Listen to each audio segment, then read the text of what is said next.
Thanks to the transfer portal class Mike Elko brought in, Texas A&M will compete this year in the SEC.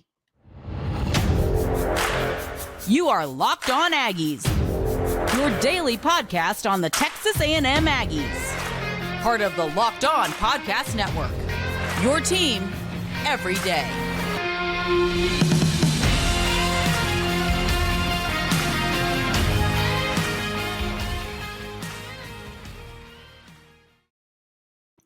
Welcome on into Locked On Aggies. I'm your host, Andrew Stefaniak. Thanks for making Locked On Aggies your first listen every single day. Today's episode is brought to you by FanDuel. Make every moment more. New customers, join today and you'll get $200 in bonus bets if your first bet of $5 or more wins. Visit FanDuel.com/lockedon to get started. Had a really good conversation with the Locked On College Football host, Spencer McLaughlin, last night. And it brought me a couple things I want to talk about. So, and you can go listen to that segment. I plan actually, because he sent it to me, I plan maybe to stick that into segment 3 for Friday, but beside the point. Point here is he was arguing he's not a believer that Texas A&M can compete in the SEC this season. Now, compete in the SEC is a relative term because it's kind of, what does it mean to you? Does compete in the SEC mean you're competing for, you're serious in a serious SEC title contender? Does compete mean you are in the conversation for an SEC title 5 games into the, conference season? Like it's relative, but to me, competing in the SEC means that you are in the conversation in the month of, November, I guess. In the month of November, you're still in the conversation of like, hey, Texas A&M's got a shot here. And, Spencer, and listen, he made some great points, but kind of was arguing he's not a big believer in Texas A&M really competing next season. And, I gave a whole bunch of reasons why and argued why I think Texas A&M can compete. Now, I want to make it clear. Am I out here saying Texas A&M is going to win the SEC next season? I'm not saying that. But the first thing I want to discuss, and it's one thing him and I discussed, but is the transfer portal class. I mean, you can't sit here and say it's the number 2 class on 24/7 Sports and say, yeah, well, that doesn't matter. That stuff matters. At the end of the day, this transfer portal class is really good. And it's good. And this is another conversation that him and I had is it's good on multiple levels. It's good from a, because he asked me, he's like, is it quality? Is it quality over quantity? Is that the reason it's ranked so high, or how do you feel about it? I said, I think it's a perfect mix of both. Everything I want you to do when you bring in a transfer portal class, I want you to go get a couple proven Power 5 guys. You got it. Nic Scourton, Will the Blanket Lee, Jaden Hill. You go and get some of your guys that have played Power 5 football, played SEC football, some of them. Then you go get some of your lower level guys like a Donovan Saunders. Excuse me, like a Donovan Saunders from Cal Poly, the corner, who I think is going to be really good. Sometimes players like that, they can make the transition to the SEC. Sometimes they can't. It's kind of just a player-to-player thing. But taking a shot on those players is always excuse me, ladies and gentlemen. Oh, here we go. But taking a shot on those players, to me, is always worth it. So that's another component to a transfer portal class. Then I think taking a couple young guys who maybe weren't happy at their last stop. An example like that would have been like last year, Sam McCall, or this year, Des Ricks, the former Alabama corner, taking a shot on some guys like that. I think that's another level to a portal class. And Texas A&M has done that. And then the final is, hey, just fill in positions of need. Another thing I told Spencer last night, I'm doing this. I said, hey, listen, like Texas A&M needed players in the secondary. What did they go and do? They went and got players in the secondary. Like, that's what they went and did. So I think this transfer portal class is part of it. I do think the other thing, and this is what I told, was part of the conversation. I said, listen, look at this schedule. Look at this SEC schedule. Now, you got to play Notre Dame.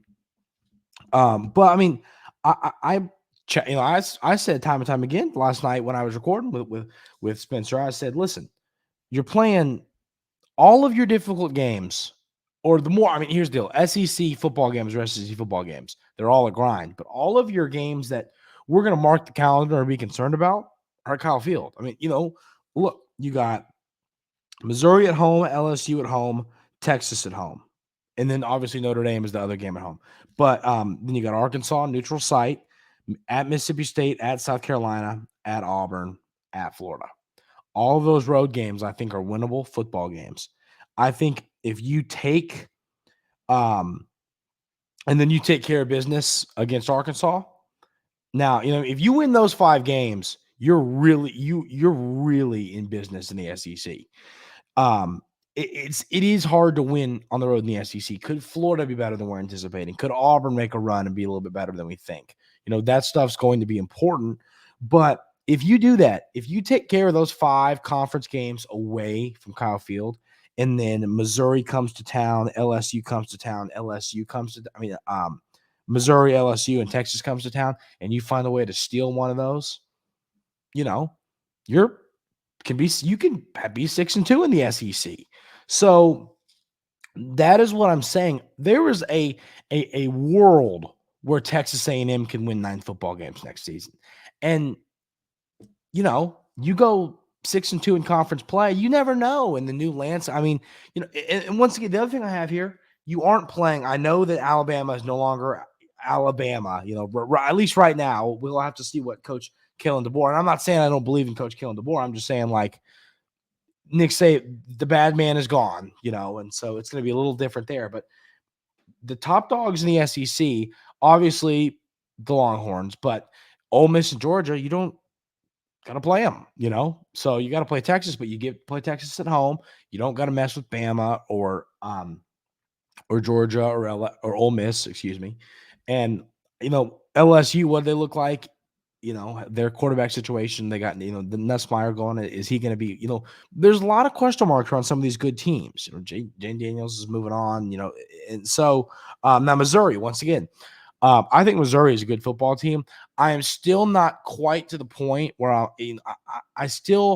need to see it again, is what I'm saying. And maybe I'm being a little too what's the word?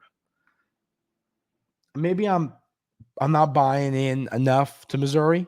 But if they have a good year again, I'm sold, but maybe I'm not buying in enough to Missouri. We'll have to see there. But I do think Texas A&M can compete in the SEC this season. And folks, that's my reasoning. I think Coach Yoko did a terrific job in the portal. I think you have a super easy schedule. You avoid the really scary teams in the conference aside from Ole Miss. I think that you fixed your issues in the secondary. I think you've done a great job, really. Bolstering up that front 7, bolstering up. You'll have a good pass rush. I like what you got going on in the wide receiver room. I think the quarterbacks are going to be good. I really like this Texas A&M quarterback room, top to bottom. I feel good about it, top to bottom. So, can Texas A&M compete in the Southeastern Conference this season? I do think they can. Do I think they're going to win the Southeastern Conference? No, I do not. But like I said, to me, compete is a relative term. And to me, compete means in the month of November, can you be playing relevant football games? Can that LSU game on October 26th, can that mean something? Can that trip to Auburn mean something? Hey, can hosting the Longhorns on November 30th, can that mean something? That is what I'm talking about. And think about it. I mean, if you start conference play and you beat Florida, you beat Arkansas, maybe let's say you drop one to Missouri, but then you go on, you win 3 in a row. You beat Mississippi State, beat LSU, beat South Carolina. The Auburn and Texas games then become incredibly, incredibly important and interesting. So want to hear y'all's thoughts on this. But like I said, I think the portal class, quarterback play, fixing the secondary, getting a pass rush, easy schedule, no Ole Miss, Bama, and Georgia are my reasons why I do think Texas A&M can compete in the SEC. So let me know two things. Do you think Texas A&M can compete in the SEC this season, A? And then B, what does compete in the SEC mean to you? Let me know those things. We're going to have another conversation. There is a player on Texas A&M's roster in the portal that I talked to the same guy about last night in this conversation that maybe I'm not talking enough about. We'll have that conversation coming up right here on Locked On Aggies. But first, I got to tell you about our wonderful friends over at FanDuel Sportsbook. We have to talk about something bittersweet, ladies and gentlemen. Happy Super Bowl to all who celebrate from FanDuel, America's #1 sportsbook. Yes, the Super Bowl is here, and it's exciting. But it does mean that the thing we love so very much is going away. It's sad to say. But if you're like me, the Super Bowl Sunday is all about scoring the best seat on the couch, grabbing your favorite football snacks, and placing some super bets, some really good-looking parlays. That's what I'm thinking. That's what I'm doing. I mean, Super Bowl Sunday, it's just a day that is a ton of fun. You know, there's lots of different things. My dad and I watched the game. I think we're having some people over here to my house. Have a couple drinks, get some pizza, get some wings. You know, it's just, nothing beats Super Bowl Sunday.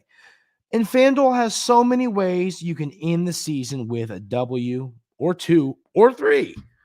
Not only can you bet on who will win the Super Bowl, who will win Super Bowl 58, but FanDuel also has bets for which players will score a touchdown, how many points are going to be scored, and so much more. New customers join today, and you'll get $200 in bonus bets if your first bet of $5 or more wins. Just visit FanDuel.com/lockedon to sign up. That's FanDuel.com/lockedon.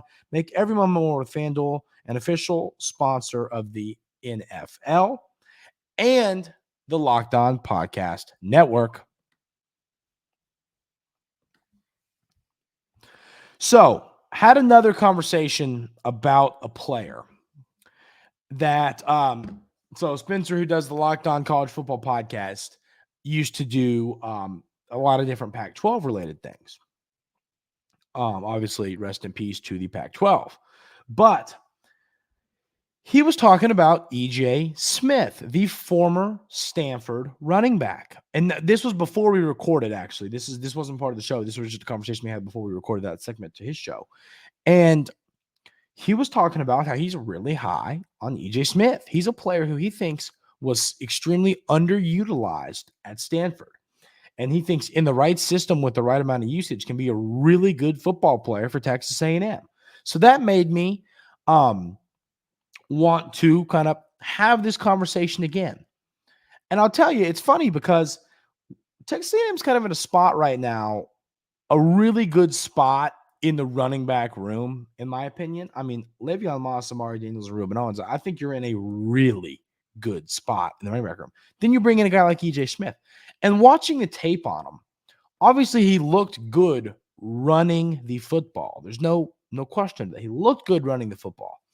But he also looked incredible catching passes out of the backfield. And that's what got me excited, because I'm kind of like this and I'm going, I like what we got in Moss. I really do. And then I like what we got in Amari Daniels, and Ruben Owens, I think, still can be a star. So, you know, it's hard to convince me that E.J. Smith can really take that number 2 spot. And Spencer said, you know, he'd be surprised if he wasn't at least, the RB2. And I'm like, I'm looking at this and I'm like, I can't get behind that. I don't know if I can get behind him being RB2, but I can get behind them there being a role for E.J. Smith during his time at Texas A&M. And it's good to hear, once again, running backs, they're going to get banged up. We dealt with this all season last year. Le'Veon Moss was in and out of the lineup. Running backs get hurt. It's a position, I mean, you're getting hit every play. You're getting tackled. You sometimes get tackled awkward, hurt an ankle. Lots going to happen. So adding another really good depth piece, I now feel better about the 4 deep at the running back room for next season much better than we did last season. So, what I'm saying is EJ Smith going to come in and be this RB2? I don't know if I'm there. I don't think I'm there. I really like the guys we got, and I think most of y'all will agree with me on that.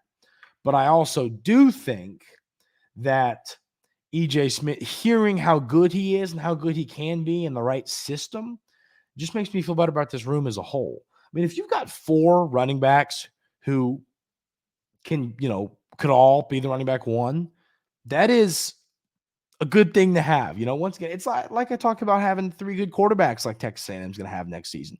You want to have really good quarterback play. You want to have multiple quarterbacks who can play, because if one gets banged up, now, of course, we're all hoping and praying over here at Texas A&M that we don't have to worry about quarterback 2 and quarterback 3 next season. But if history repeats itself, you will.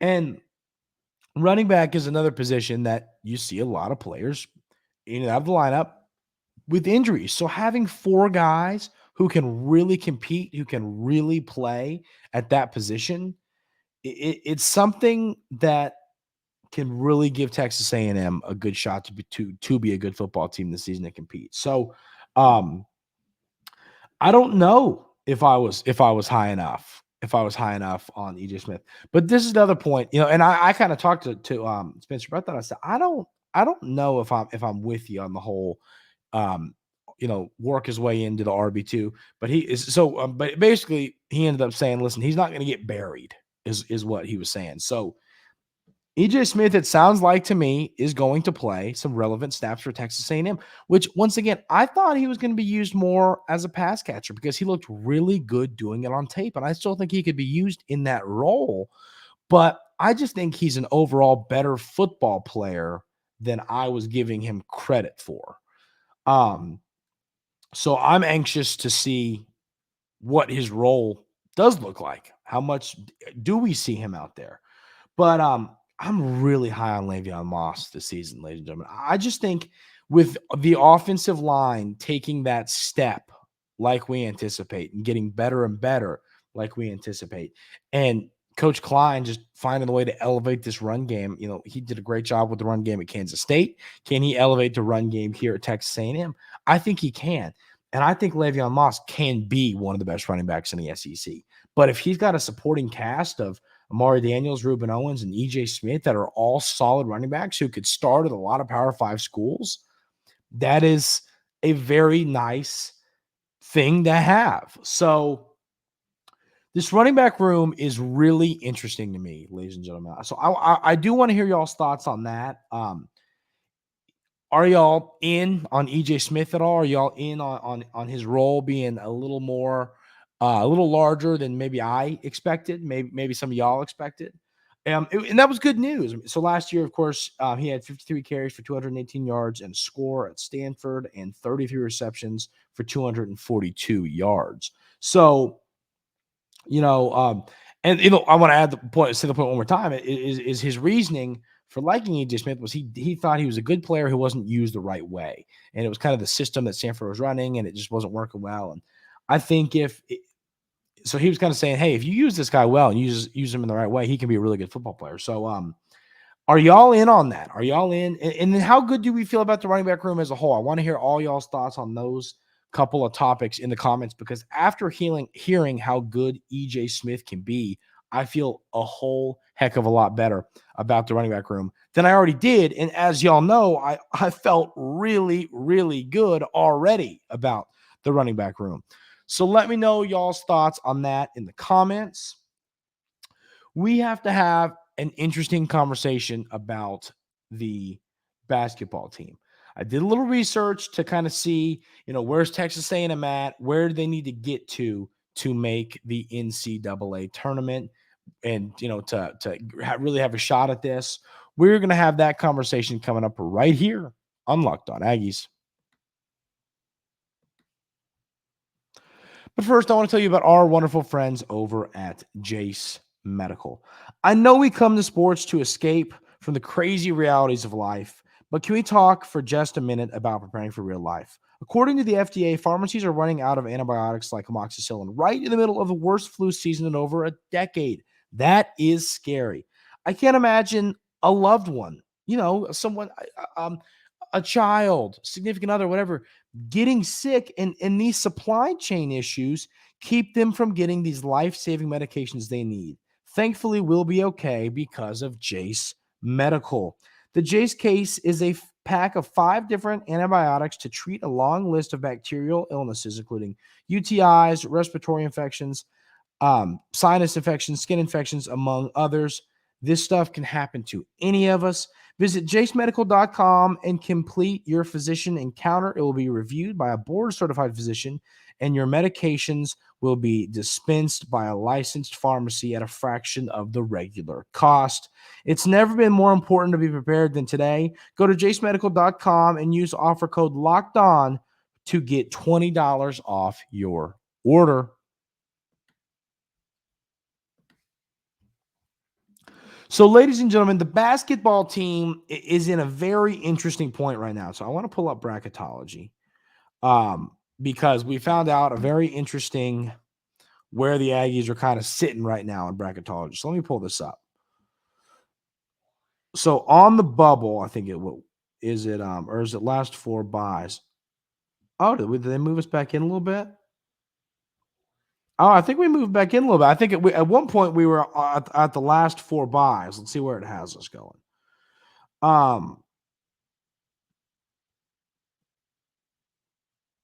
Oh, I've lost us. I have completely lost us here. It is funny how this bracketology stuff changed. Oh, there we go. We are an 8 seed currently in the Midwest in Detroit. I think yesterday I saw on Texas A&M was in the last 4 buys. I guess they've moved back up. This is just the funny part about bracketologies. It is constantly updating. But point is, looking at where Texas A&M is, there's kind of 2 routes you can take. So the first route is, and these are 2 teams from last season. It's Mississippi State and Auburn from last season. I just wanted to pull SEC teams so we get a real look at this. So Mississippi State last season lost in the first 4 game. Lost in the first 4 game, as the 11th seed. So, but what were they heading into the tournament? They were 21-13 with an 8-10 record in the SEC. So, think about that. If you can just do that, you might get a shot. And it reminds me, I think it was UCLA a couple years ago that just kind of got in the tournament out of the first 4 and made a run. So it's possible to make you just want to get in the dance. You never know what's going to happen. Texas A&M has done a good job rebounding and all that stuff, but they aren't making free throws. They're not shooting the ball well. You get hot, you never know what can happen. So that's kind of what Mississippi State looks like. Then you got Auburn, who was a 9 seed last year. They also finished the season 21-13, but they finished SEC play 10-8. I think that's kind of where I want Texas A&M to end up, is that 9, maybe 8 seed range, where with a 10-8 record, and I think that's doable.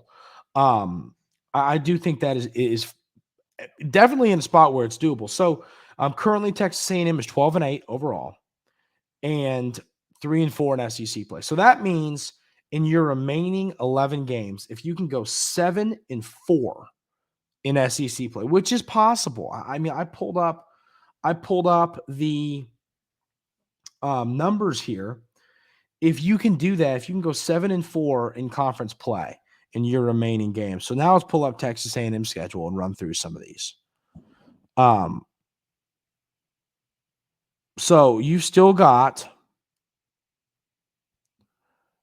here you go. Okay, so you've got 11 remaining basketball games. You have Florida at home.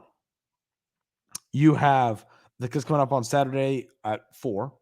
You've got Missouri on the road. Missouri's been really bad.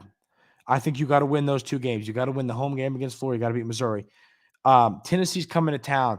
Hey, what happened when a top-ranked team came to town in the Kentucky Wildcats? The Aggies showed up. The Aggies played a good basketball game. Could they do that again against a red-hot Tennessee team? Maybe. Now, do I think they'll win that game? No, but I don't think they need to do what we're talking about now. It would help a lot. It'd be great, of course.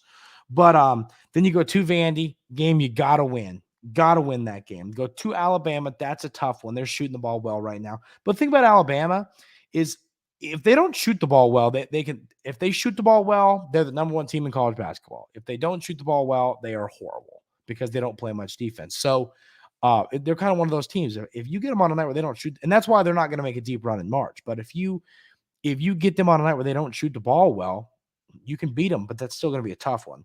Arkansas at home, got to win that one. At Tennessee, very, very tough. It's a tough stretch. So you have to play Tennessee twice in the month of February, excuse me. South Carolina at home. South Carolina's playing really good basketball right now, but I'm not sold yet, and I do think the Aggies can beat them at home.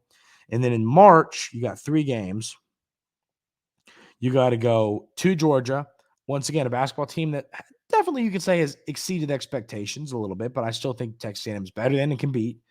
Mississippi State at home, at Ole Miss. All 3 of those games are winnable. But I think if you go 2-3 in that stretch, this is possible. So, obviously, if you start dropping some of here's the deal. I mean, if you lose to a Florida at home, a Missouri on the road, NCAA tournament hopes are definitely falling off day by day by day. You have to win some of these basketball games. You have to win the games you're supposed to win. I think you're going to be supposed to win.